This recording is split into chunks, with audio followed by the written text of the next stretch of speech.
and welcome back to the Celtic Unrestricted View. We are here in the Morven Lounge in Glasgow.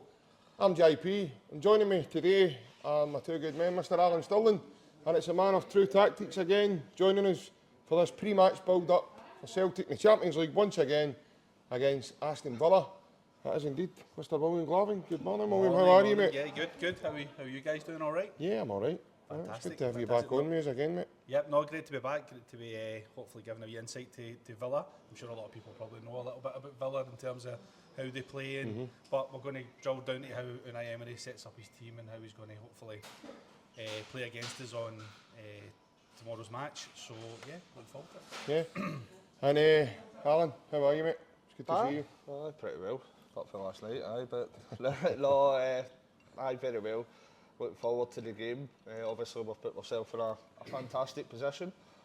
It's hard work that's got us there, so this is a kind of, I don't like using the terminology a free hit, but that's probably the best way to kind of sum it up as well. We obviously want to win, and when you look at Aston Villa, kind of under John Gregory in it, there's John Gregory that manages them in it. Get back in there, you know. Showing your age a wee bit there, you know. Dwight York up front. Dwight York. So, Jesus. No, Unai Emery, obviously, they are a very decent side, and a side that we need to give full respect to, especially we're missing a couple of kind of key players, one that's left the club and one that's suspended, I'd say. So, it's kind of free hit, but I still like to make sure that Celtic are competitive and try their utmost to get a positive result. Yeah, and obviously, William, you were on with us before the Young Boys game. Yeah. What was your take on the way the game unfolded? Frustrating. Frustrating. I think you could see in the first half what we spoke about before the match really was happening. Young Boys were disorientated, disjointed. I think you could tell they're a team in transition with a new coach in charge. Yeah. Players were out of position, so we were getting in behind them. And obviously, just the way that the sort of game went, I think Kyogo, Idah could have held their runs a little bit more because they've had the pace to get in behind. But I think they were that eager to get in behind and obviously get the goals going. I've no doubt if we had scored one goal in that first half, could have been 2-3-4 now, quite easily. Because I think in a game like that, because there's so much expectation, we could see that Celtic are the better side, especially in the first half. But as the second half crept in, you kind of felt as if more and more pressure was coming onto the team to get that first goal and sort of break the deadlock. So, but then obviously we missed a couple of chances. Then they had a couple of chances. You could see they were getting a little bit of oxygen in them. Do you know what I mean? In terms of confidence. So listen, it worked out. In the end, it was a lot harder than I expected the game would have been. But as we said, at least we got the win, and obviously qualifying for the next stage is a massive achievement for the club. I think what's key to what William's saying there, Alan, is obviously you look at Young Boys, it was a contrast of two different halves, because in the first half they were a lot more open, is what we expected when we done the pre-match build-up for it. But then you look at the second half, they kind of changed things, and they became a wee bit more compact, a wee bit harder to play through. And as William says, Alan, any elements of that, they frustrated us in bits of the second half. It was a strange game to watch, obviously, with the amount of kind of ruled out goals in the first half as well, the missed penalty. I think we were sitting thinking to ourselves, nearing the end of the game, is this going to be one of the nights? Is this our night? Obviously, we've got, as William says, we've got Casper to thank for a great double save as well in that centre. So top reflexes, wasn't it? Incredible. Incredible saves. Well, it's a 1-0 victory. I think we probably deserve more than that scoreline kind of maybe says, but at least it's a victory that gets us to the kind of playoff rounds. And as I say, it's one that we need to kind of look forward to and get excited that we're, for the first time in kind of 12-13 years, we've qualified for the playoff rounds, the Europe's elite competition. So it's a magnificent achievement for us. All said and done, we might have had kind of a very favourable draw, as we spoke about, but at the end of the day, you have to beat these teams, you have to get the points, you need to accumulate the right amount of points to qualify, which we have done. So it's a magnificent achievement for Celtic, for the club, players, backroom staff and the manager. Yeah, it's been a great new format, hasn't it? It's been really good. like I mean, it, to be honest. one goal can push you about 5 places in the league and all that, the way things have been going. I think there was a lot of talk about it being compared to this European Super League that we did a couple of years ago. It's kind of like a made-up Super League kind of thing, isn't it, in a way? But my thinking was it'd be tailored to the big, the big 8 clubs in Europe, but it's not. It's actually giving clubs like ourselves who would probably be really fighting hard to get second or third in a group stage tie. Like, look at the teams that have had in group stages over the years. You have to play them back to back. I think this new format, it's more games, great, brilliant. It's more money for the club if you do well, but also playing 4 different teams home and away. 8 different teams home and away. I think is a lot better. It gives you a bit of variety, but also gives you a bit of more of a chance, I think. So I think the draw was kind, but do you know what? When have we ever had a kind draw? I think we've always had a hard draw in Champions League football. So maybe last we year. have, and it's good to play big teams and test yourself against them. But last year was probably favourable for the setup, I think, possibly, in comparison. But definitely this year. This year's been the best draw I think we've ever had. When you look at the likes of the draw Leipzig got, we put on the chart kind of the teams that they've come up against. It's all been kind of top class teams that they've come up against. So. It can work the other way, so we need to be careful what we wish for comparison to next year. But I do feel as if your chances are. I think when I was reading about the league phase, Opta done an analysis on it, basically saying if you get 11 points, that should take you through to the next round. Yeah. Which so basically out of 8 games, you need 11 points, and I think that's very doable for a club like us. It's achievable, and we've obviously proven that this year. So the league format for me, I really like it. I like the fact all the games are on, the last games are on, so everything's getting decided on one night as well. Makes it a bit more exciting, makes it more entertaining. So no, I'm all for this new format. But originally I didn't think it would be. Yeah. No, it's been quite a surprise. No, I'm the same as you. I thought, Alan, it would have took a wee bit of time of getting used to the new format. But obviously when you see that, as William says, there is excitement here. Getting into at the time of recording, it will be tomorrow night. In terms of when all the games are played, the full 36 teams are all playing on the same night. It'll be to and fro, you don't know. But that's what I'm saying. Like, one goal can boost you also, 3-4 places. This is one thing that I like about all the new UEFA formats. If you're out, you're out. None of this drop into Europa League, drop into Conference League. It just adds to the schedule as well, doesn't it? It does add to the schedule, but it also, teams have got to really do everything they can to stay in the competition. They'll not go, we can take our foot off the gas, we'll drop into Europa League and we'll just run with that. If you're out, you're out. I've always been a big thing about that. I think that's good. Yeah, obviously, William, since the last time you were on with us, mate, there has been significant activity happened with Celtic. What's your take? Obviously, Kyogo away. At the time, well, we know now that it's been planned for a while, but at the time it comes out the blue to a lot of the Celtic fans, probably even watching us. And the wee man, Jota, returns, mate. What's your take? So on the Jota return, I think it's a good move by the club. I think it's a fantastic piece of business because I think it's 18 months. Was it 18 months ago he left? Or nearly 2 years ago? Yeah, 18 months. Do you know he's only played 20? He's only played in 26 matches. Yeah. So obviously that has a bit of concern risk about it in terms of how's he going to be when he comes back. But in terms of the financial. In terms of how it's been financially structured, we sold him for 25 and brought him back for 8. Not bad at all. So they've obviously gave him a 5-year deal, which is good. I think they're protecting the asset. I think he'll do well. I think he'll come back, and to be honest, he's a fan favourite, so all the fans are right behind it. I think once he gets himself up and running, I think he'll be a big player for us again. See, you look at it as well. Basically, it's like us. We've put Jota out on loan. And we've got $1 million every month for putting him out. It's wild. Honestly, the financial deal is wild. It's a masterstroke of business in football. I think we'll get a bit lucky, obviously. Jota could go the other way. Jota could have went the other way and kind of played fantastically well, got all the opportunities. It's just, for whatever reason, it's not worked out. I was reading that when he went to Rennes, it was another manager. Then Sampioli's came in there. No fancied him in terms of how that happens. In terms of how he's structuring his team, and he's basically been a bit part player at Rennes. So it's kind of, at the start, I kind of feel like the stars have aligned really for him to come back. And Alan was actually saying, you maybe know a wee bit more. Alan was actually, I thought it was a good point actually. He mentioned about the Sampioli, their manager.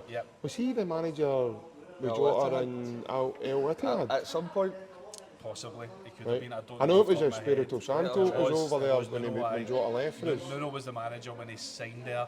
I think the Saudi clubs tend to go through managers quite a lot, to be honest. There's a high turnover, isn't there? There's a lot of managers that are there now, and next month you look at it and they're all left, and it's all different guy. Yeah. And it's all top managers, to be fair. They're all getting a few quid to go out there. Yeah, but I mean, you look at Espirito Santo, I mean, he never done that well at Tottenham, but he's now flying. He's a fantastic manager. Forest. He's a fantastic manager, He just I think. wasn't given enough chance to really set his... Yeah, that as well. Yeah, absolutely. That as well. Were you wrong? Were you wrong? Sorry, I didn't know that, but fair enough. I was wrong. Wow. Stand Oh corrected. my goodness. I thought I'd read somewhere. I know I'm wrong. I didn't say that, but aye. Yeah. So, Fair play. so on Jota, fantastic. I think it's good to get him back. I think he'll give us more goals. I think he'll score goals for us, and I think he'll do well like the last time. Kyogo, I'm absolutely gutted Kyogo's away. Obviously... Do you understand it though, in Yeah, terms I do. of... But I'll be honest, I thought Kyogo was leaving in the summer. I think this for me, this was the last season with Kyogo.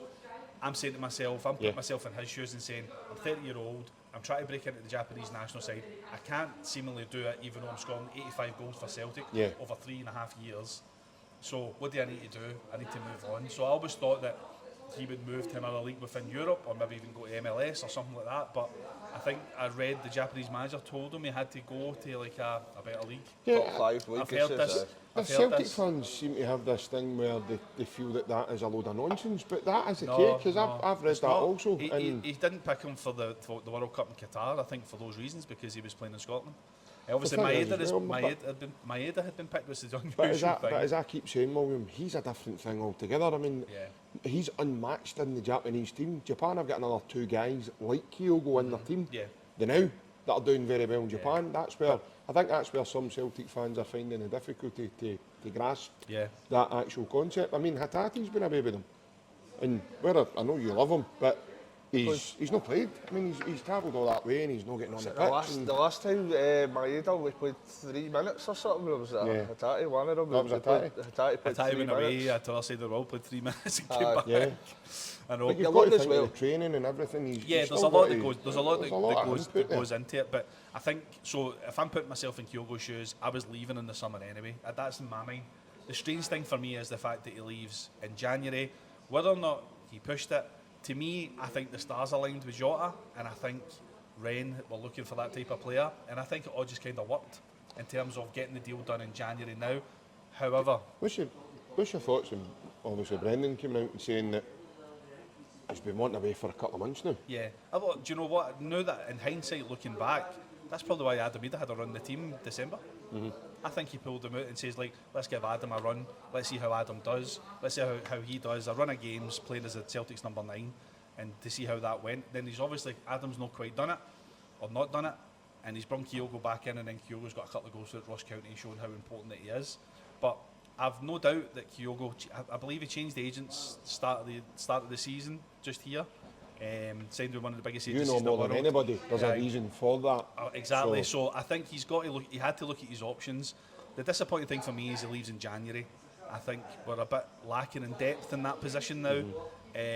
But if he wanted to go and Celtic felt it was the right deal to do, fair enough. But for me, I would have loved to have him to have stayed to the end of the summer, announced before the end of the summer he was leaving, and Celtic fans could have gave him a right good send off.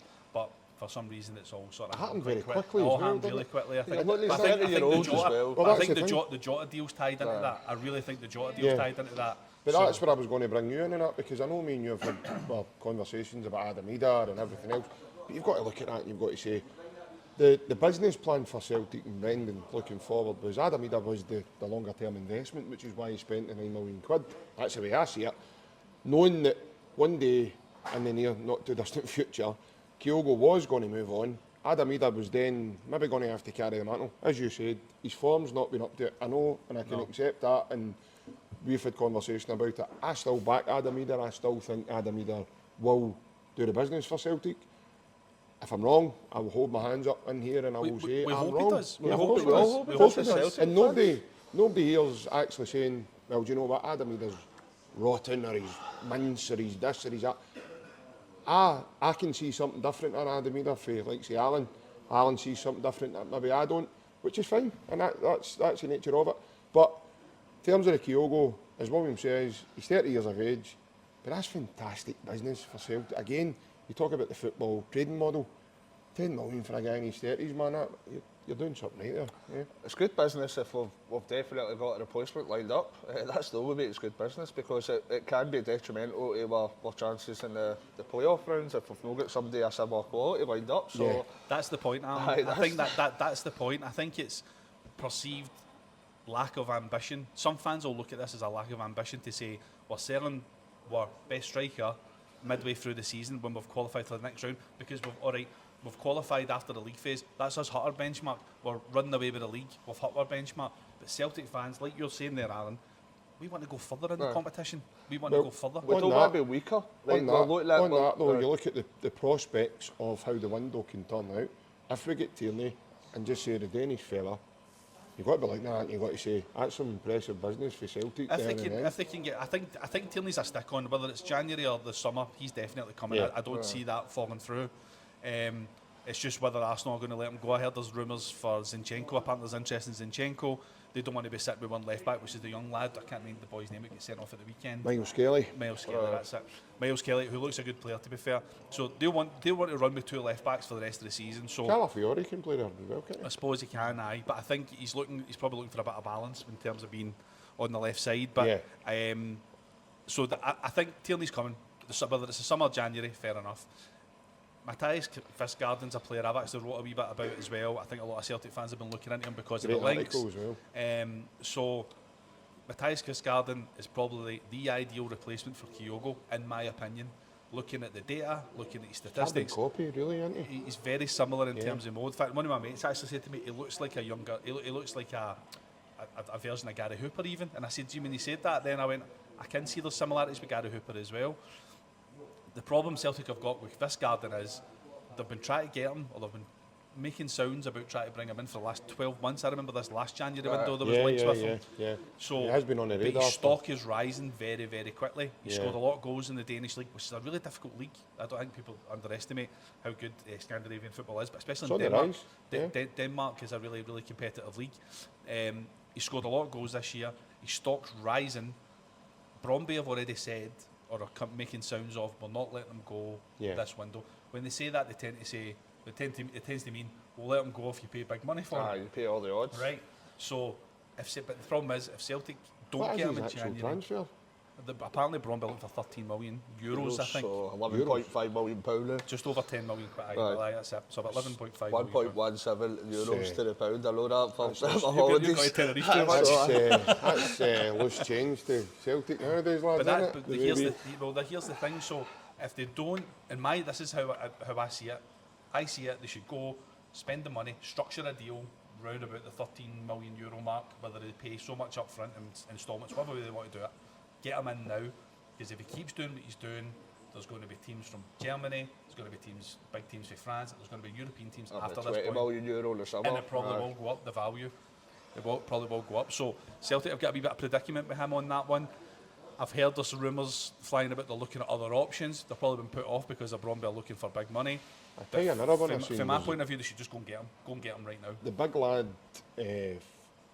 Ferguson. Yeah. From Brighton. Can't see that materialise. No, but what I mean is, in terms of the calibre, you're looking at that and you're saying that's pretty impressive, because I think his transfer fees something like 34 million or something. I think that's, and if you there's stories coming out that apparently he's going to move to another Premier League team. Really? This window. Brighton, West Ham and Everton. Spurs are inquired about him as well. And Brighton don't want to let him go, they only want to let him go on loan, so I can't really see that. Is that because he's injured? He's not really kind of stepped up to what people thought. There was rumours last year that Real Madrid wanted him for $100 million. He was on a rich vein of form at one point, scoring goals left, right and centre. It's kind of dipped in form. He has dipped off a wee bit. I think, honestly, for me... I would take him in a minute, lads, I'm telling you, I've seen him. For me, Celtic need to go and get Fiskgarden. If they don't go and get him, I think one or two things are going to happen. They're either going to get somebody on loan that's probably not played as much. Well, you've said that, and I said this to you in the dial, and that's what you said. Or run with what we've got. Do you think that what we've got, is that good enough to sustain the quality we need for that next round? No next round in the Champions League, no, absolutely not. They're obviously different quality. As JP says... Adam, if you're watching, gives a hat-trick on Wednesday. I hope he Prove does. I'm wrong. I hope he does. What is your thoughts on? We've obviously made this clear. Come on, you say it. What's your thoughts on Adam Idah's performance-wise at present? At present, I think there's a lot of chat about Adam Idah just now, right? And I'll give you my honest opinion. This is probably the analyst in me going to come out here. So, in terms of last season, there's a lot of talk about people are saying, you know, he won as a league, he won as a cup, whatever, right? And a lot of my mates are saying the same thing. A lot of people I know are saying the same thing. Last year he came in on loan. Generally what you find when a player comes on loan to a club, they've got a point to prove. And generally they do perform well. Sometimes they don't, sometimes they do, right? Last year, there's no doubt, Adam Idah scored important goals for us that contributed us to win the double. Absolutely no doubt whatsoever. That was last season. For me, this season, this is the moment when Celtic have said to Adam Idah, we've spent £9 million on you, we've invested so many million over so many years in a contract for you to score goals for us. That's my opinion of it. Don't get me wrong, he's got secondary roles within the team, he's got to press, he's got to do this, do that, but be all and end all, if you're number 9 for Celtic, you've got to score goals. I think at the start of the season, scored a couple of goals, looked okay. I thought he was doing all right. I think since then, he had a run in the team at December. I think we were talking just before we came on there. I was at a couple of games at Celtic Park and over the Christmas, I think it was the one at Boxing Day and the one on the 5th or something like that, I think January, the one after the Rangers game. I was at, and I thought he was really poor. I felt like his movement was really static. I felt he was getting caught offside. He wasn't following whether the defensive line was moving. He looks a player short of confidence as well. What would you put that down to? Handling the role of being Celtic's number 9. Okay. To be completely honest, I think Mentality-wise, mentality-wise, I think he done really well last year. That's fantastic done, and that helped him get to where he is now. But listen, football is a game that moves really, really quickly. You've got to look forward. You can't keep looking back. He needs to set himself and say, I need to go out there and do the best I can for this club and score goals. Do you think he's had a kind of... He's behind? Because he's had a kind of stop-start pre-season, didn't he? And then he's kind of been playing catch-up the stop-start for the pre-season, obviously Celtic tried to do the deal with Norwich, but I'm sure he would have still been training at Norwich, but I don't know, there was rumours about he was missing flights and there was all falling out this, with the manager and all the jazz that was going on. which to me doesn't paint a good picture in terms of his Does it scream attitude. professionalism, does it? It doesn't, right? I think he was trying to get his move to Celtic. I bet he could do that with us. But that I know if he happens. wanted to move. I totally agree with you, JP. I think that I'm just trying to. There must be mitigating circumstances because you don't show the form you did last season for us, and then all of a sudden you become this bad player overnight or whatever. JP, you know? sometimes that happens from a mental perspective. Now, I think that 100% agree with you. I think Celtic have looked at him long term and invested a lot of money into him long term. That's what So they've done, I don't think I don't think the coaching staff and Celtic as a club will judge him on one season. However, that being said, I think because of what happened with Kyogo making his feelings known about how he wanted to leave, Rodgers has went to his cell, well, do you know what, I've got Adam there, let's just give Adam a run in the team. And to be completely frank, he never took that opportunity. He never took the opportunity. Now, I think players don't realise until they're here permanently how much pressure there is playing at Celtic, a club like Celtic, right? Let's say you've got to perform every single week. If you're a striker, you've got to score goals. If you're a defender, you've got to not concede goals. That's the way it works. Now, I think tomorrow night is, obviously from recording this, tomorrow night is a massive game for Adam Idah to really go out there and show he's the man to be the Celtics number 9. He's got to win a lot of fans, because there is a lot of fans questioning him at the minute. I think you saw from the Young Boys game, the goal, that was relief coming out of him. That the way he celebrated was like almost like a release of, there's a lot of pressure building on me, I've managed to help us get the goal and get us through to the next round. Well, talk about that. Do you believe in moments in football, William, that can really kick somebody on? Because I says to the lads, I really think after the Young Boys game there, just that emotion with the fans jumping in, cuddling people. I think a lot of that was probably a mental release that you know I've helped my team get through to the next round, and I've helped us win the game. Because before that, he was non-existent. So you think he's feeling that weight in his shoulders? A wee bit, mate. I think he is. But I think that it's interesting. Yeah. I think from a mental perspective, he needs to look at it and say to himself. You mentioned did they mention on a social media post? I didn't see this. I've seen last night. I've not looked into it. He says it's time to step up. It is time to step. So hopefully in his mind he's now saying, you know, right, I can't hide now. I need to fucking step up here. Well, the thing is, I mean, I know it's not something you want to hear, but he did have Kyogo as a cushion there to go, that's all right, I might not play every game because the wee man might be playing, but now he needs to. There always comes a point in football, lads, you'll remember back yourselves, Larsson broke his leg, and everybody and their granny and their budgies and everything were all giving it, oh no, what we're going to do. I remember that And well. Big Viduka wasn't on the best of form then. He was okay, wasn't on it, but he became a main man.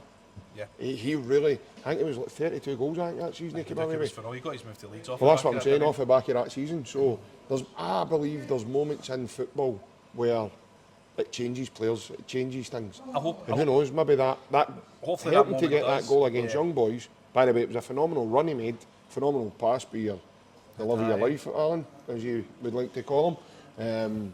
With Rio. I actually see. Funny story. Funny story. I actually thought it was Taylor that hit the ball, and it wasn't. It was Hatate. And when I saw, see when I seen when I get home for the game and I saw the highlights again, and I realised it was Hatate. I went, oh no, I've got an apology to make, man. I've been giving him a wee bit for being off form. That day of the game was that Hatate shouldn't be playing. If he plays that, it doesn't play right, he's out. And I did say, and I says that, you know, you were there. I'll hold my hands up. I'll hold my hands up, and I'll say. And that was a risky. It was a risky pass at that point in the game, but he nailed it. He nailed to hear Casper talking in that the podcast they done with the Celtic officials podcast, and Casper says it's something we've worked on. So obviously he's been doing that in training, but not to do it in training, to do it in that magnitude. Yeah. And that's what Casper says. Don't think it's just because Young Boys or it's Bratislava. You know, it's Champions League. They've got moments. They've got people in this team that can really hurt us in a moment.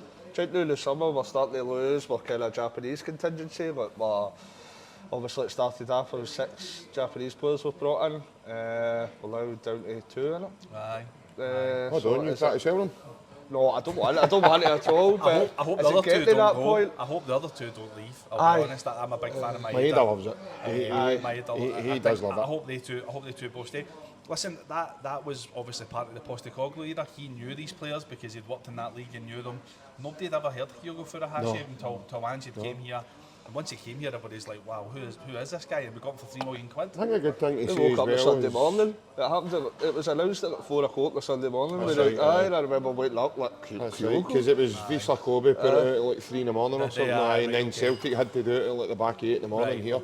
And then obviously Maeda, Hatate and Idah Gucci at the time it was. That was in January. They were in, Hogmanay. Aye. Boom, more than 100, bang, an announcement with the 3 lads. But I know what Alan's saying in terms of that, but Maeda's already says Rodgers the best manager he's worked under, and he's so happy. And I think, see, when you talk about getting into his international recognition and everything else, why would they want to leave?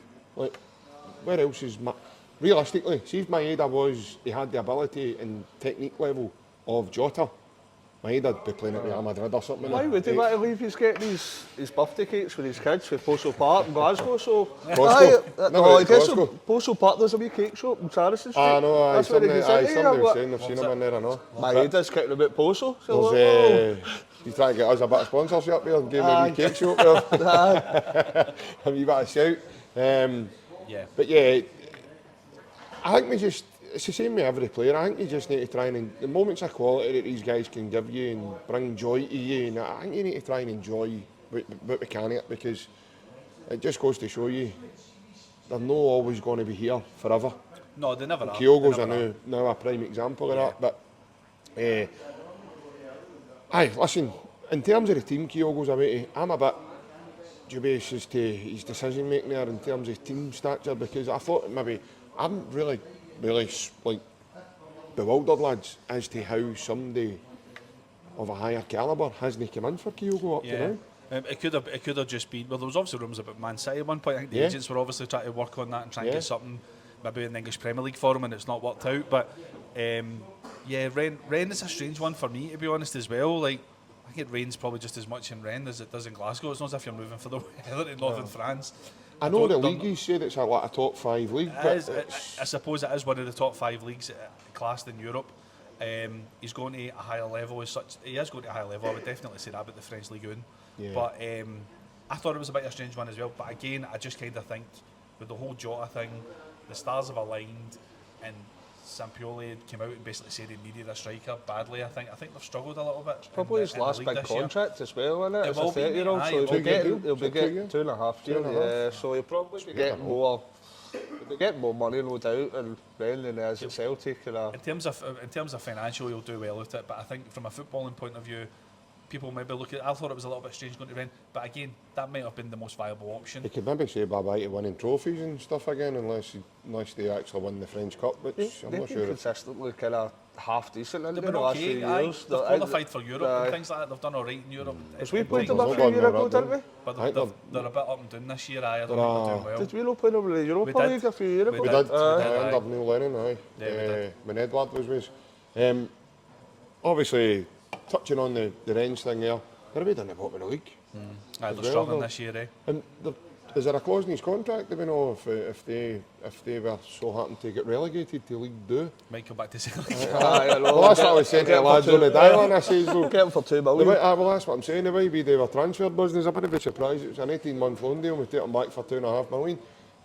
But no, Actually, listen, I thought one of the maybe lower end Premier League teams would have took him, to be honest. Yeah. Like teams that are really struggling, maybe something like an Everton or Everton, something like that that's would what have I taken was somebody gonna say, struggling yeah. for goals in that even league. Spurs. David Moyes in Even, there. Boys well, big hand. I mean, I don't I'm know, just mate. struggling for players. but the thing is, I don't think it's Ange that's struggling. I think Spurs don't want to put their hand in their pocket in that one. But I suppose you could probably do a whole other episode. No, on them. I suppose so. But Yeah, but yeah, definitely. I don't think the club are backing Ange. Obviously, they've got really shocking results in a minute, but they really need players badly. But it doesn't really seem as if much Sam, other than the Evan Ferguson thing. That was the thing I heard the other day. Right, so obviously we're moving on. We're going to touch on our next opponents, our final group stage opponents, which is Aston Villa. Yep. My rankings, Villa have not won a game since they beat Everton 1-0. They've not won a game in the last 3. Right. Okay. Obviously losing the previous Champions League match. Aye, which, Monaco beat them, didn't they? was that a big surprise? No. No. Not in Monaco. Was it not a game they had to win, though? You probably, I think Villa would have fancied their chances, but I think Monaco's a really hard place to go to. Maybe for the fact the stadium's like only, I think it holds about 5 guys, a couple of dogs and a cat. You know what I mean? It's tiny. It's a tiny wee, but I suppose the Principality of Monaco's not the biggest place either. Yeah. I think it holds about 15,000 in the Stade Louis II, I think it's still called. But Right, okay. Monaco are a good side. Yeah, Young I've got some side, good young, players. really good young players in that side. I kind of fancy Monaco get a result. That's a really hard place to go, as I said, for Villa. But again, away from home, I don't think that you probably know better than me, JP. I don't think they've been great away from home in the Champions League. Villa. This year. Was They've it not done Bruges too well at all. Bruges that beat them, wasn't it? Bruges beat them Bruges on beat all. them 1-0, as wasn't well. it? Tyrone Mings was a backside, wasn't he? Aye. He picked it up, gave away the penalty, wasn't he? A backside. He was a backside. He was just, they played the 2 goalkeepers in that game and still get beat. Yep, definitely. I think the Monaco game, fair enough, but it basically left them to qualify for the top 8 against us. They've got to get a win against us tomorrow, so makes it an enticing encounter. I bet it's hard for Yeah, us but as we'll- well. makes It's it not hard for another us. You game look for at the them. contrast to that night, you're saying they need to get a result against us, but we're getting into the game already qualified. We know that, we've got that cushion, so does that take the pressure away from us a wee bit? But you like the pressure, no? The know. pressure and want having to get the win. Yeah. That's what I mean. You as well. You want that pressure You as do well. want that pressure in it. The but- start, I mean, Celtic don't want to get down there and get turned over. No, Let's but be we honest. want to Well, keep it respectable, I'd I'd imagine say, there's a aye. lot of fans going to the game, and do you know what I mean? The team have got to turn up and be Yeah, very yeah, competitive yeah. for the guys travelling down, so the guys A wee and bit girls fresher travelling as down. well, because we never had the game at the weekend there, so Yeah, we've that would had help. a wee bit of I think that recovery would there help as well. I think not having the game at the weekend would help as well. So. Right, so obviously take us through, let's go through the pros and cons then of Aston Villa. Aston Villa. So And, yeah, so obviously, well- as people will probably know, last year in the Premier League they had an unbelievable season, Yeah. managing to get top 4, which obviously took them through to the Champions League this year. The turnaround is pretty remarkable, I think, for anyone to look at Aston Villa in terms of Unai Emery's impact on the club as a whole. I would say, not just the 11 guys on the field. He's completely revamped everything within the club. He's got one of his good mates in charge there as sporting director. He's brought his own recruitment team in. He's got his own coaches, medical. He's really influencing the club there, but they're going in the right direction. And I think Unai Emery's one of these managers that consistently delivers for clubs. Other than his spell at He's Arsenal, ahead of his time, William. way ahead of his time. But other than his spell at Arsenal, which I would probably argue they didn't give him enough time. Plus, if you're Took taking them at a Europa League final as well. And they well, aye. had next to the bare bones of It's probably the squad Arsenal have got now. exactly, but that job was really difficult because they took over Wenger. Aye. It's the same as the Man U thing, you know, they took over Ferguson, it's kind of like a poison chalice, so you're always going to be compared to your last manager, so I think that was part of it. There's a bit of fan pressure there, But every job he's been at, he's been successful. Yeah. I don't know how many times he's won the Europa. I should have looked this up, but I don't know how many times he's won 5. the Europa. Is it 5 times he's won the Europa So League? he's won it 4 with Sevilla, 2 different teams, aye. and then he won it with Villarreal. He beat That's Man right. United in the final. That's right. So this guy's a top quality manager, and you can see that in terms of how he structures his team. So as it currently stands, as we're talking about, they're 9th in the Champions League phase at the minute. They really need a victory, I think, to guarantee them going through. I don't think a draw would be enough. It depends on how other We results can go. actually jump them, can't we? We maybe 3 points behind We're, them. no, they're 13 points, we're 12. Oh, right, okay. So we can All right, actually okay. jump them. Fair enough, We would have a lot to go in our favour to reach the top 8. Oh, aye, in terms of the results and stuff Well, like that's that. what I'm saying, it's a result crazy of league one. and all. Yeah, a lot. We'd I'd like to know what the percentage of chances is that. Very, very Must be little. low. So anyway, they've got a lot to play for, I would say. They'll really want to get, because they had a really good start in the Champions League, so they'll want to really try and get in the top 8.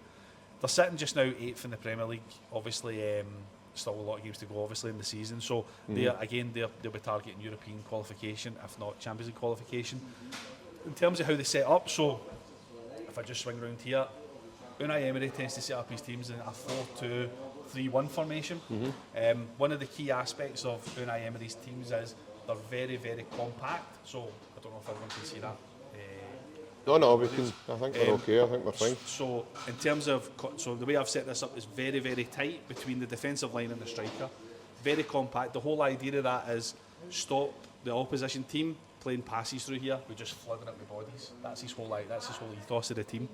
So in terms of how they sort of set up, they've got obviously Emilio Martinez, fantastic goalkeeper for Argentina. They tend to run with Matty Cash at right back, Konza. Tyrone Mings tends to play at centre back. He actually got injured. I think it's a reoccurrence of a knee injury. So He was in a lot of pain against West I Ham. think he knew it was a Yeah, reoccurrence, he was in and a he lot was of pain. absolutely gutty. I kind of feel sorry for the guy. Like, he's actually a really good defender.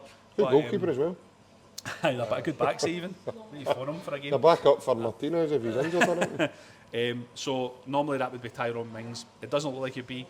They've got a problem here at sort of left centre back, in the sense of they've got players injured. He Mings just is sold the out. boy Carlos as well, didn't he? Diego Carlos, he's away. Is he? Is he Aye, he's as well? away. He's Fenerbahce, he's just signed for. Pau Torres normally plays there as well. He's injured at the minute. Courtney House can play there. He's injured, and then obviously Tyrone Mings picked up that They injury are at the after weekend. William. They're trying to get the boy 1/4 that used to be at Tottenham. Right. Okay. I know Aye. he's coached him before at Villarreal, I'm Right. sure. Okay. So I know he's playing So with Valencia, is it? I think given Mings' long-term injury, they probably will try and recruit this You're window. asking me before we came on why if I get my laptop, that's why I've got my laptop. So who do you reckon Keep an eye on plays my there notes. tomorrow, right? So what happened in the game at the weekend against West Ham was they brought Ian Maatsen on, who's a really good left back, and they moved Lewis Digney, who's a He was left at back. Dortmund, He was at Chelsea. It was Chelsea on loan to Maatsen Dortmund, was, wasn't he? Dortmund, yes, aye. and he done fantastic at Dortmund. He actually got to helped him get to the Champions League final against Real Madrid. That's right, he So, was outstanding on He's a that great game. player, Ian Maatsen, but he's struggling to get in the team because Lewis Digney plays there, and Lewis Digney's a fantastic Quality. left back as well. So anyway, Digney slotted back into left centre back, not his natural position, but he actually done okay in the West Ham game. So I think he might run with Maatsen and Digney, that sort of left back pairing or left sided. I think he's a good player, but he's not come up against somebody like Yang yet. Oh, Jesus. He's up against Idah though. He's up against Idah. Aye, Uncle up James. against Idah. Or Kenny, Johnny Kenny. Aye. You're just going him because you know the reality forget is that that. is setting in Oh, because Maeda can't Jesus. play. Nah, you know. I know. So one of them's going to need to play with Kuhn. Yep. So if we move into sort of the midfield, it's generally Yuri Tillmans and Kamara. Kamara tends to be the 6 in that sort of setup. It sometimes drops to a single pivot and let Have Tillmans they, move not, forward. have they not still got the big lad Onana? Is he still injured? Onana's injured still. Is he still He's still injured? injured as well, mate. Because they Aye. two are Belgium's centre Aye, too. aye. Onana's a good player. In fact, Arne Engels, here's a wee trivia for you. Arne Engels put one of them out in the last I think it might have been Tillmans. He put him out of team for the games in the last international break. For Belgium, did he? Yeah, that's who Engels played for. And then Right. Tielemans replaced Engels as a substitute Right, okay. from the bench. Okay. So, yeah, Kamara tends to drop into this sort of position here, being the sort of single pivot. Sometimes they'll act to a double pivot with Tielemans coming back and Kamara to progress the ball forward. But that tends to be the centre midfield pairing. Now, when we get to the front line, Aye, this is where it starts getting worrying. honestly, like, it's an embarrassment of riches in terms of players. They can go a few ways. They've just signed Daniel Malin, who used to can't be play though, Dortmund. can he? Borussia Dortmund, but Aye, he's... Played against us this season Aye, so in that game. he's not included within the Champions League squad, so he can't play. Even saying that, they've got young Jacob Ramsey, Morgan Rogers, they can play Leon Bailey, John McGinn sometimes plays as a 7 over here and then comes in field. Up front, you know, Ollie Watkins is, I think, is a really, really good striker. They've got big John Duran as well, who I think West Ham are trying to sign him at the minute because he's not playing as much. He's took him at the firing line now, hasn't he? He's not played John, him the last John few Duran games. is a brilliant striker. No, he for is, me. but he's took him at the kind of... Scored a right few worldies this season, hasn't he? He's such a good player. I seen him when he was at Chicago Fire. They brought him in from Is South he America. He's Ecuadorian, I think. Is he it Ecuadorian? Aye, Ecuadorian. So Chicago signed him from Ecuador. Done fantastic, and he was spotted quite quickly, and then obviously Aston Villa acted on that, and I think it was Chicago's highest sale in terms He's a of big transfer lumpy fees. lad as well, He is, isn't but he? he's got physical, big- he's strong, he can score goals, he's such a good player. I think he'll run with Ollie Watkins tomorrow night though. So in terms of that front four, think of the mobility that they've got, how quick they can move. Ramsey, Rogers, Bailey, Ollie Watkins, all very, very fast, forward-thinking players, very fluid, can move onto each wing. Morgan Rogers can move to the wing and they can bring him into the middle. So they talk about Leon Bailey, they can do the same on the other side there with Ramsey. They can interchange. They're so good going forward. Some of the key things, obviously, from a tactical perspective is, as I said, really compact. Defensive line tends to push up really, really high, and it basically compresses the rest of the team together to stop players try to play through the lines, as you call it, playing those passes into space. So they're really going to try and congest us in the middle of the park. One of the other things they do as well is they do it a little bit when they've got Bailey and Ramsey on either wing, but when John McGinn comes into the team, what they'll do is they'll create a 4 in the middle of the park. Yeah. Here, they call it a box 4, obviously shaped like a Sort of box. square, isn't it? Yeah. If we've got our 3 Celtic players in there, they've got an extra man looking for that out ball all the time. So there's a 4v3 overload in the central area of the field. That's one of the other little tricks that they do. They actually play a lot of offsides, the old offside trap, the old Arsenal offside traps. yeah. They're actually really good at it. They're actually quite good at it if they'll just push the line up slightly and try and catch people offside. One of the things that does, though, as you could probably imagine, it leaves a lot of space in here for us to attack. If we had Kyogo. So what we said before we started the show, I said I think this game would really have suited Kyogo. However, he's not here. That's obviously by the by. So Adam Idah's really got a big game on it, but also whoever's playing wide, if it's Yang and Kuhn playing in the wide areas, there's going to be spaces to get As soon as you mentioned his name there, I felt him tensing up. You said Yang there. And it'd just be, imagine, like, touch wood, it doesn't happen. Imagine something happened to Kuhn and we had Idah, Yang and Palmer. Yeah. Oh, We beat Jesus. them. That would be, We beat Real Betis with a makeshift Celtic team at Celtic I've Park, seen that line remember? up recently and I can't believe that was Well, the that's what I'm starting saying. lineup. That, Please you know, be fit, Nicholas Kuhn. Please be fit. Aye. So obviously going back to how they sort of set up, as I said, high defensive line, congest the middle of the park, create a box midfield to play out of that. But one of the things that they also do as well is they'll drop Kamara back in here to really help the defence when they've not got the ball. So it's really a line of 5 almost you're trying to break down. So he'll drop in here, and if there's passes coming up to maybe Idah from like McGregor, he'll try and get in and intercept those passes. He'll try and cover those passing angles and lanes in there, really just to try and win the ball back and then progress forward. Any questions on No, that so pretty far? much what I've seen of them on. They've got good pace as well. I mean, It's frightening. the game against West Ham at the weekend, they started by a really good tempo. They actually could have been 2 up. I know the boy was off, ended up with Ollie Watkins was offside, Yeah, but yep. they play some nice football. But where I think we'll hurt them is we're a different side for West Ham. West Ham are a bit more static in terms of their movement in the first half, and They were let actually Aston Villa. they were quite defensive in that game, if I remember right. Whereas yeah. I don't think we'll be like that the full game. No. We've seen a pragmatic approach, obviously, in Bergamo when we went to Atalanta and we've done that there. It's probably going to be similar in terms of the way we set up. However, you look at West Ham's midfield, boys Souček, a couple of boys in there, they don't have, in my opinion, they don't have the legs that we've got in terms of Engels, McGregor. They can cover a lot of ground. You're talking about they stop you playing through lines. We play similar to Liverpool in that we try and be faster with our passing, and I've seen Liverpool destroy Aston Villa earlier in the season, just by movement and everything else. You talk about the lines, and I think that's where Celtic folks are going to have to be really bang on me is the way that the way to pass and the speed in terms of the way we play it. William. Yeah. Salah's got something to do with that, or not?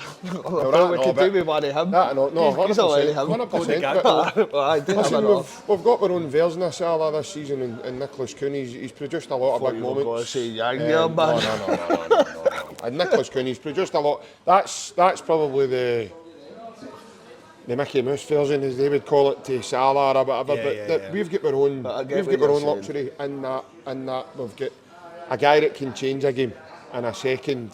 We're a different side to West Ham, as I've said to William Allen. I think we attack differently from what West Ham do, because West Ham, I think he's trying to sort out his team now, and I think he's trying to weigh up the pros and cons of who's going to be able to do this for me, who's going to be. Graham Potter's not a defensive manager, but he's just walked in the door, William, and I think he needs to find his feet first. His DNA is not defensive football, but No. you've done that at the weekend, and they got a good point actually against Aston Villa. Sometimes you've got to do that. Adaptability. It's a massive task for us tomorrow night. Huge task. You're looking at Premier League opposition. We're obviously weaker than we usually would be. Away to Aston Villa. See, as long as we don't get absolutely horsed, you're all right. You're going into this game, right? We want You're all right. we want a positive result. I'll probably predict a draw, but I don't think we can kind of undermine how massive a task and a challenge this is going to be, because they are a good side. Maybe they've been playing up to their optimum recently, but if we had kind of the full capabilities of the Celtic squad that we've known the last kind of month or so, then you go, we can hurt them in these areas, but we are looking a bit weaker just now. That's in terms of up top, basically, you're thinking. My confidence is kind of fading slightly in regards to that. I've watched a few of their games. I watched the game at the weekend. I watched a couple of games going before that. There is a couple of ways Celtic can really beat them here tomorrow. Looking at how, in terms of how they set up, there's frailty in what they do. So obviously one of the things I touched on was how high the defensive line can go.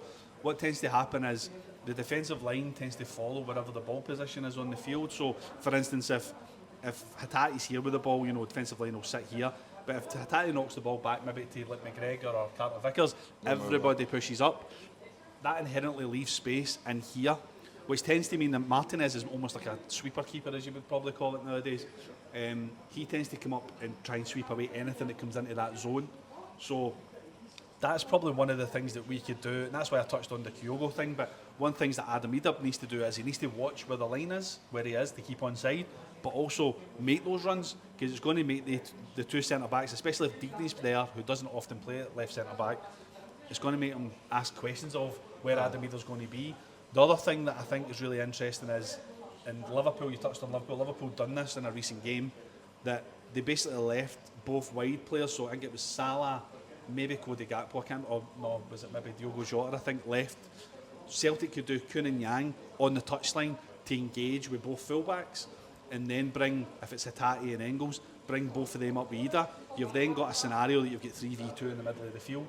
So looking for the right pass at the right time to break through, Yuri Tielemans and Kamara, you could also get an opportunity in there, creating that overload in this final third of the field. So that's one of the things I think Celtic might try and do, is they might actually just bring everybody up, bring, Kuhn, Yang, Idah through the middle, but also bring Engels and Hatate right up to the defensive line to really make them ask questions and going, right, do I need to go back? Does he need to fall forward? Does he press? And then it can ask questions that way. So I think there is a bit of frailty in terms of what they do, but we've really, I can't emphasise this enough, our players need to be on it. I mean, absolutely on it in terms of what they've got to do to get a good result.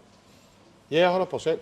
Is that the way then, William, you see Celtic setting up initially, doing what you've just said there in terms of pressing higher? And I think, given where we are in the stage of the league, as we said, we've qualified, I don't see why we shouldn't do that. I really don't. It is. Yeah. For me, that's my opinion. But obviously, Brendan Rodgers may have a different strategy in terms of how he combats them. But for me, ask questions of their defence. I really think we need to do that. I would like to, but I don't want to go back to the Dortmund dark stages. Do you know what I mean? The kind of PSGs before, and but 7 nils. Dortmund I'd rather we keep our confidence intact in this kind of place side. But see the Dortmund game, we never done anything right. Aye. It wasn't the strategy, it was the execution. It was like We set up the way we did because we were flying high in the league as well at the time as well. But this is the thing, right? From a tactical perspective, I think there's definitely things we could have done better. We should have matched. Julian Brand should have been tracked a lot better, and he ran mock in the first half especially. But a lot of the goals that were in that game were mistakes. Right. So, Idah tried to do a half turn in his own third. Why are you doing that? Play a bounce pass off it, giving the ball away cheaply, losing the ball and then losing the transition. A lot of that happened in the Borussia Dortmund game. Don't get me wrong, I think we really learned from it in the game in Bergamo, and you could see that 100% do that. But I really think we need to go to Villa and really ask questions of that team, because at the end of the day, it's similar to the Young Boys game. Young Boys are coming to Parkhead. Celtic are expected to beat them. If Celtic can just hold out and be really structured defensively, ask some questions of them in the first half, the pressure then goes on to Aston Villa, because Aston Villa are looking to get the win in the game. And they're the home team as well. We'll get a chance or two, and if you take your chances, then there you go. So that's the way I see it. Well, I'm the same as you, because I'm all for let's go down and let's impose our personality on the game as well. Let's impose the way we play and flex a wee bit of our muscles on the night, because in my opinion, it's a free hit, Alan. No, and definitely. You can go and just I get try what and you're saying. express I agree. yourself. I know what you're saying. You don't want to get pummeled. I want to have a goal that. without having too much of a go. I draw. Still keep it, but we'll have times in the game where we'll have possession, we'll have chances. I would think. It's going to. But keep it tight. We'll know. The game, the way the game's structured. Like Bergamo. The way the game's structured, it's going to be sort of individual wee games within the game. So it's going to be what happens when they go into a box midfield, who wins that overload. What happens when Celtic push up and it's 5v4 on their defensive line, who wins that battle. There's going to be individual battles on the wide areas. It's whoever's going to win all their individual battles on the field is going to win the game. I'd say, to be fair, right, whatever way you want to look at this and whatever way you fans can dress this up whatever way they want, we're going into our 8th game at this time of recording just now, tomorrow night, against Aston Villa. We've only lost 1 game in the Champions League this season. That's frightening. Considering our European record prior, that's really impressive. Yeah, we've had some great results. I totally agree with that. And I think that and tomorrow, we're unbeaten in 5. Yeah, and I think tomorrow is a really hard game at Aston Villa. But I think that there's going to be opportunities, but we'll get the opportunities. We've got to take them. We've just got to take them. Only 1-2 and all, aren't we? I think they're at, isn't it? We've 1-2 and drawn 3. Was it 3? Who do we Leipzig, Young Boys, Bratislava. Right, And the 3 draws, Aye. 1 defeat. Yeah, there is. So, but that's impressive, man. You do that in the normal group stages. That's you're happy with that. I mean, Yeah. you're probably sitting one of the top 2. Absolutely. We've done great this year. Absolutely, can't deny that whatsoever. And that's what I'm saying. It's pretty impressive. And obviously, before we touch upon the team and finish up, in terms of the overall learning curve for Celtic, do you think Celtic have matured this season, William, and as they've went from the Dortmund game? From that point, yeah. Aye, absolutely. I think they do. I think they've learned a lot from that. Absolutely, I think we've learned a lot. Proven in the Leipzig game, like everybody was sitting going, "What is actually happening here? This is like the best performance I've ever." I think it was the best performance I've ever seen in Europe. Honestly, that Leipzig game at Parkhead, that was incredible. Everything just was executed perfectly in that game, from a tactical point of view, from an individual point of view. All the players were on it. Everything just worked out perfectly. They just looked totally spooked that night. They Leipzig, didn't they? They really didn't know how to handle us. No. Don't get me wrong, they had a couple of chances that really could have obviously set us back at one point, and then the way the game went as well, But I think a lot of Celtic fans are comparing us back to that game and going, why can we not play like that every week? But sometimes you just can't hold that level of performance. That's the highest level of performance we've had in a long time. So, but don't get me wrong, I think we've done really, really well. The game in Bergamo was phenomenal. Getting that result in Bergamo, I think, was brilliant as well. But yeah, to answer your question, we've definitely matured. I think we've learned a lot from that game. I think they would have went through that post-match analysis and really struck. I think the players, the penny would have dropped a lot of players in terms of how they played that night. So, absolutely, that's why we are where we are. I think having the Dortmund game maybe helped us a wee bit because it helped us. I said that the other night. That was probably the best thing that happened to us. Probably. Yeah, probably. It picked a lot. It's been a coming of age team now, isn't it? Yeah, absolutely. Aye, you go with that as well then. Obviously, we've learned a lot. It's been a big learning curve for us, and we've matured as a team. Aye, definitely. Obviously, it's been beneficial that we've been good that wee edge and maybe low the top elite level sides, but that you take that look and we go in, and that's us. We've kind of progressed ourselves, and we're giving the team that kind of confidence that even next year we can go on for that, and we can maybe take on. I'm not saying we're going to beat them by any means, but we can, if we get drawn against the likes of a kind of Barcelona, a Man City, a kind of Liverpool, etc. Then, I think after this year's experience, I think that might give us more confidence than we would have had maybe last year. Aye, definitely, yep. You always need to kind of try and take the positives out of it, and when you're looking at it, we've already got a game to go, we're already in the playoff rounds. Yeah. It's a massive kind of result for Celtic as a whole, for us to progress into the rounds at the top table, because it's not been done for such a long time. Yeah.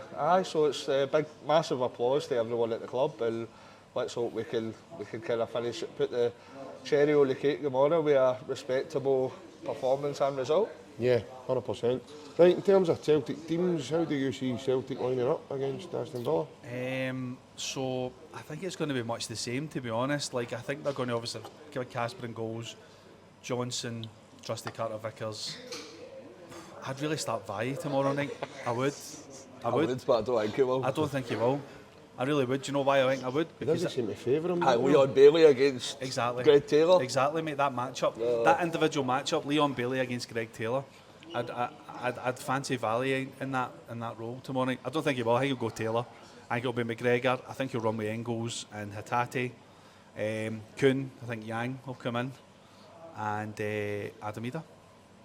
I think that's what he'll go. Exactly the same. Aye. And with them predictions, I'll go 1-1. I would say 1. I'll be positive. Let's say 1-1. 1-1. 1-1. Well, I think Valle will play. I think he'll play Valle. I think he knows. I think he'll have looked back to the Dortmund game. And I was actually thinking about McCowan coming out of the team as well. So for Engels, but I think he'll run with Engels. So they are. And I think it's because Bernardo instead of Hatate, but they kind of tighten up a wee bit. But I'm still think they'll go with Engels. I think he will. I think he will as well. Yeah, I think he'll play that with a midfield three, but I think Valle will come in for Taylor. I really do. You know how much I love Greg Taylor, but I do think Valle will come in. It could be his last one. Possibly, well, yeah. The way things are. So fair enough, I think maybe Brendan could be looking at that and saying, right, okay, give you one more shot, and possibly then you're away, wee man. Do you think? What do you think? In terms of the transfer windows coming up, obviously, I think it's next week. Is it next week? Monday, Monday coming. So I think it's quite interesting to see like how. I mean, you call it a January Monday, but it runs till 3rd of February. Because it's in the Saturdays in the January. Aye. So it was the following Friday. weekday. Friday. Yeah, I think they've ran with the Monday for some reason, but I'd like to think we're going to bring some players in. Whether we get Tierney in, I'd love us to get Tierney in. I think in January would really help us, especially the next round of the Champions League. Well, you're adding Jota and Tierney into the squad. Aye, we'd love more players, but I think being realistic, I think you're looking at obviously Jota, another striker to replace Kyogo and Kieran Tierney, and for me that would be fine. That would be a good probably window. the best January window we've had. It would be if they get that striker, I think, but it's just who they get for that striker is going to be the question. I think need somebody a level of quality that resembles somewhere near Kyogo. I think you can't just bring in a backup to Adam Idah. For me, that'd be negligence going forward in this for the playoff in the Champions League, because we don't get the players you want. That's the thing. And that's if we've sold him, I'm hoping to God that we've already had something in place that we're going for this guy if he's gone. I'm hoping there's a contingency plan, because the drop off in quality, I think at the minute we're all hoping that Adam Idah does fantastically well, but the drop off in quality between Kyogo and Adam Idah, I think that there's quite a gulf in that. I think there's. Well, it's quite dangerous for us to go into that playoff game with losing that amount of quality and no replacement. I agree with you. You look at Brendan as well in the interview on Friday done when we had that storm, and he says that they've known for some time now that Kyogo was going, so that they've been working. You know how it works. I mean, this isn't something. There'll be ongoing things Celtic happening would have been looking at no Kyogo's succession plan since last year. Yeah. I have no doubt about that. It's fine. The recruitment staff will go and do their homework on it. They'll go and work on it. They'll review the data. They'll pick out the best, probably 3 or 4 players within Europe. It's trying to get them over the line, but that's the difficulty this time of year. It's big money. I'll be honest, go and sign Fiskardin for €13 million. I would do it. I would definitely do it. Because I think come the summer, and if he keeps doing, do you think it's a gamble though, as well? Would people be looking at that as a? I think selling Kyogo's a gamble, to be honest. But we've already done that, so I think to try and mitigate that risk, you need to go and sign somebody like him. He's obviously done calculated that, risk, but that's the yes, thing absolutely. as well, because he must be looking at that and saying to himself, well, I've got enough now, I can win the league with anyway, at least. Exactly, that's it. But Is that really the attitude that we want to have, is that's it? what you're saying, that's the ambition. In the short term intermediate, he's probably looked at it and went, well, we're miles away in the league, and we've got a game in hand now to keep us. We've got a playoff that can make us another 11 million or something. No, like 100%, so I get you, but that's not to say we get a between favourable now. draw. That's not to say still between now and then. I mean, we walk out that one day with just say Fitzgerald and then Tierney walks in along with Jota. That's an incredible window. Yeah. As well as selling Kyogo for 10 million. I think it will tell you everything about how they perceive Kyogo leaving, whether they go and spend the money or not. Come Monday next week, we'll know. Well, this is and it. that'll tell you what they're thinking. Well, that's it. Fans on the silly as well. Look, I mean, the Jota things, that's sugar-coated Kyogo leaving, shall we say. Of course it does, aye. But if we get to next week and we realise that we've not really replaced Kyogo, I think there will be fans like, well, steady on here, why have you not done that? We're going into the first time we've qualified for a playoff in kind of over a decade, and we're getting weaker than we kind of went out of the group stage. So we can always see what happens. I'm hopeful that Celtic bring in that striker with the quality that we need. But we'll see soon. Potentially, yeah. Potentially, aye. Potentially Idah might. If Adam Idah doesn't do it, he'll put Idah through the middle. I think he will. Or they might even give Johnny Kenny a shout. I think a lot of fans are asking for that. I don't think Johnny Kenny's. I think Johnny Kenny's a good player, but he's obviously got to step it up. He's done really well in the League of Ireland, and that's a decent league. But obviously, Conference League as well. Aye. But that's right. The Europa Conference League, aye, exactly. So he's got to step it up into Premier League level. I think you'll probably see Johnny Kenny if Celtic don't sign a striker by Monday. I think you'll probably see Johnny Kenny in some of the league games, just to give him a little run out. But I wouldn't be opposed to that either. But he's definitely a developmental player at this stage, I would say. Yeah. Well, William, again, great insight, mate, problem. and your knowledge here of Aston Villa and everything else. Thanks for coming in and having a wee chat with us, mate. No, thanks for having me again. Great to be back. Good to see you in the flesh as well. But thanks to you guys that are tuning in with us as well, and the comments, and the viewers. If you are new to the channel, please hit a like and subscribe. It's totally free, and we're indebted to you for the rest of our days. That allows you to come and join the family whenever we go live. But for the time being, take care. If you're going to Birmingham, enjoy yourself at Aston Villa. Let's hope we get a good result. I'm going to predict 2-1 to Celtic. There we go. I'll keep up with my way predictions. We're going to get one eventually. Definitely, the way I see it. So, but from the time being, hail guys. Take it easy. Bye bye. Thank you. Bye.